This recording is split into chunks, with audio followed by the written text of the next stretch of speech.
গল্পের শুরুতে আমরা দেখি জঙ্গলের মাঝে পাহাড়ের ওপর একটা বাড়িতে উইলিয়াম একা থাকে। কয়েক মাস ধরে সে এখানে রিসার্চ করছিল। হঠাৎ একদিন একটা সাপ তাকে কামড়ে দেয়। ভয়ে সে বুঝতে পারে বিষ শরীরে ছড়িয়ে পড়তে পারে। এর মাঝেই তার ফোনটা পাহাড় থেকে পড়ে যায়। মানে এখন আর কারো কাছে সাহায্য চাওয়ার উপায় নেই। বাঁচার জন্য সে নিজেই নিজের হাত কেটে বিষ বের করার চেষ্টা করে। তারপর দৌড়ে বাড়িতে গিয়ে প্রচুর পানি খায়। কিছুক্ষণের মধ্যেই সে অজ্ঞান হয়ে পড়ে। জ্ঞান ফেরার পর তার হ্যালুসিনেশন শুরু হয়, কারণ বিষের প্রভাব তখনও পুরোপুরি যায়নি। একদিন সে হেলিকপ্টারের শব্দ শুনতে পায়। কিছু সায়েন্টিস্ট তাকে নিতে এসেছিল, কিন্তু সে এতটাই দুর্বল ছিল যে কোনো শব্দই করতে পারেনি। আর তারা ভেবে নেয় ভিতরে কেউ নেই, তাই চলে যায়। কিছুদিন পর সে ধীরে ধীরে সুস্থ হয়ে ওঠে। তাই সে শহরের দিকে রওনা দেয়। কিন্তু শহরে পৌঁছে সে পুরোপুরি অবাক হয়ে যায়। চারপাশে একদম নিস্তবতা, কোনো মানুষ নেই, শুধু রাস্তায় পড়ে আছে অসংখ্য গাড়ি, আর সেই গাড়ির ভেতর মৃত মানুষ। একটা সাইনবোর্ড দেখে সে বুঝতে পারে এক ভয়ঙ্কর ভাইরাস পুরো পৃথিবীতে ছড়িয়ে পড়েছিল, যার কারণে প্রায় সব মানুষ মারা গেছে। এখন আর কোনো সরকার নেই, কোনো নিয়ম নেই। উইলিয়াম নিজের বাড়িতে ফিরে দেখে তার বাবা মাও মারা গেছে। সে কষ্ট করে তাদের কবর দেয়। কিছুদিন পর সে বুঝতে পারে এই শহরে সে একাই বেঁচে আছে। তবুও তার মনে আশা ছিল আরো কেউ হয়তো বেঁচে আছে। তাই নিরাপত্তার জন্য একটা বন্দুক আর কিছু জিনিস নিয়ে সে লাস ভেগাসের দিকে রওনা দেয়। কঠিন পথ পেরিয়ে সেখানে পৌঁছালেও সেখানেও একই অবস্থা। পুরো শহর ফাঁকা, বড় বড় হোটেল আর ক্যাসিনো একদম নিস্তব্ধ।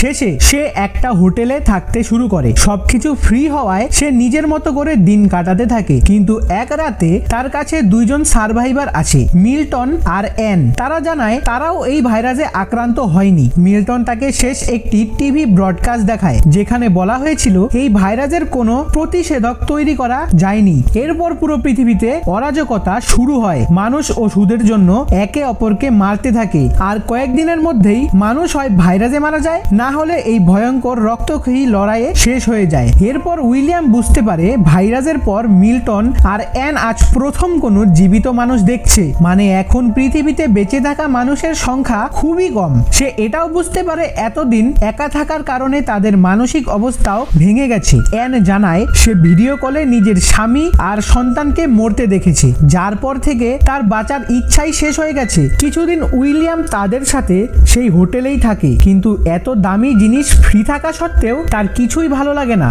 মনে হয় মানুষের সাথে সবকিছুর মূল্য যেন শেষ হয়ে গেছে। মিল্টন বলে সে একরকম বড় ব্যবসায়ী ছিল, কিন্তু এখন তার কিছুই নেই। সে একটা বন্দুক রাখে, যাতে চাইলে তারা তিনজন একসাথে জীবন শেষ করতে পারে। এটা শুনে উইলিয়াম ভয় পেয়ে বাইরে চলে যায়, কারণ সে এখনো বাঁচতে চায়। ঠিক তখনই গুলির শব্দ শোনা যায়। মানে মিল্টন আর অ্যান নিজেরাই শেষ করে দিয়েছে সবকিছু।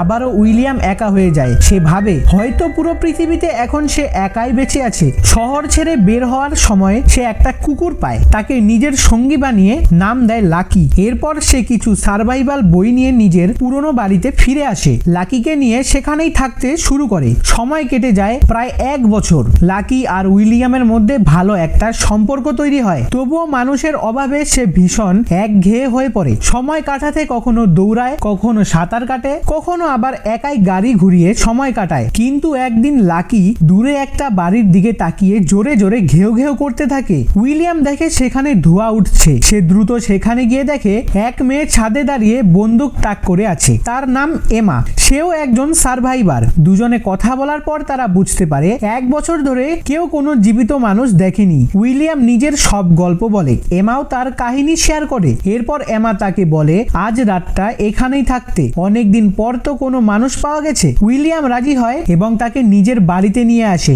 বাড়ির অবস্থা খুব খারাপ, তাই দুজন মিলে সবকিছু ঠিক করতে শুরু করে। পাশের দোকান থেকে খাবার নিয়ে আসে। ধীরে ধীরে তাদের মধ্যে নতুন করে বাঁচার আশা জেগে ওঠে। তারা একসাথে থাকতে শুরু করে, নিজেদের ব্যস্ত রাখার জন্য নানা কাজ আর শখ তৈরি করে। তারা এটাও বুঝতে পারে যদি তারাই শেষ মানুষ হয় তাহলে ভবিষ্যৎ গড়ার দায়িত্বও তাদেরই। এদিকে মানুষের অভাবে ভয়ঙ্কর প্রাণীরাও শহরে ঢুকতে শুরু করে। তাই সময়ের সাথে উইলিয়াম বাড়িতে সোলার প্যানেল লাগিয়ে সবকিছু প্রস্তুত করে নেয়। কিছুদিন পর এমা প্রেগন্যান্ট হয়ে যায়। সে খুব খুশি হলেও উইলিয়াম চিন্তায় পড়ে যায়। এই ধ্বংস হয়ে যাওয়া পৃথিবীতে বাচ্চা আনা কি ঠিক হবে? তাহলে ডেলিভারি কিভাবে হবে? এটাও বড় প্রশ্ন।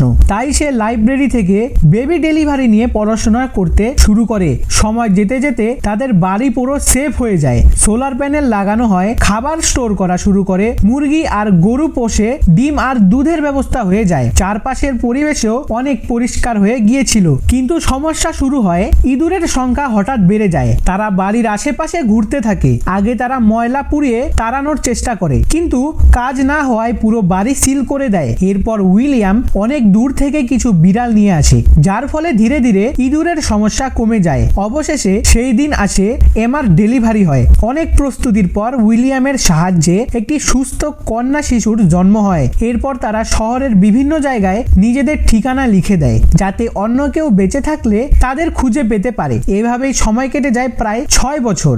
আর এখানেই গল্প শেষ। তো আজকের এক্সপ্লেইন যদি তোমাদের ভালো লেগে থাকে তাহলে অবশ্যই একটি লাইক কমেন্ট করে দিও, আর আমাদের চ্যানেলে নতুন হয়ে থাকলে একটা সাবস্ক্রাইব করে দিও। তো ফিরছি আরো একটা নতুন ভিডিও নিয়ে, ততক্ষণের জন্য গুড বাই।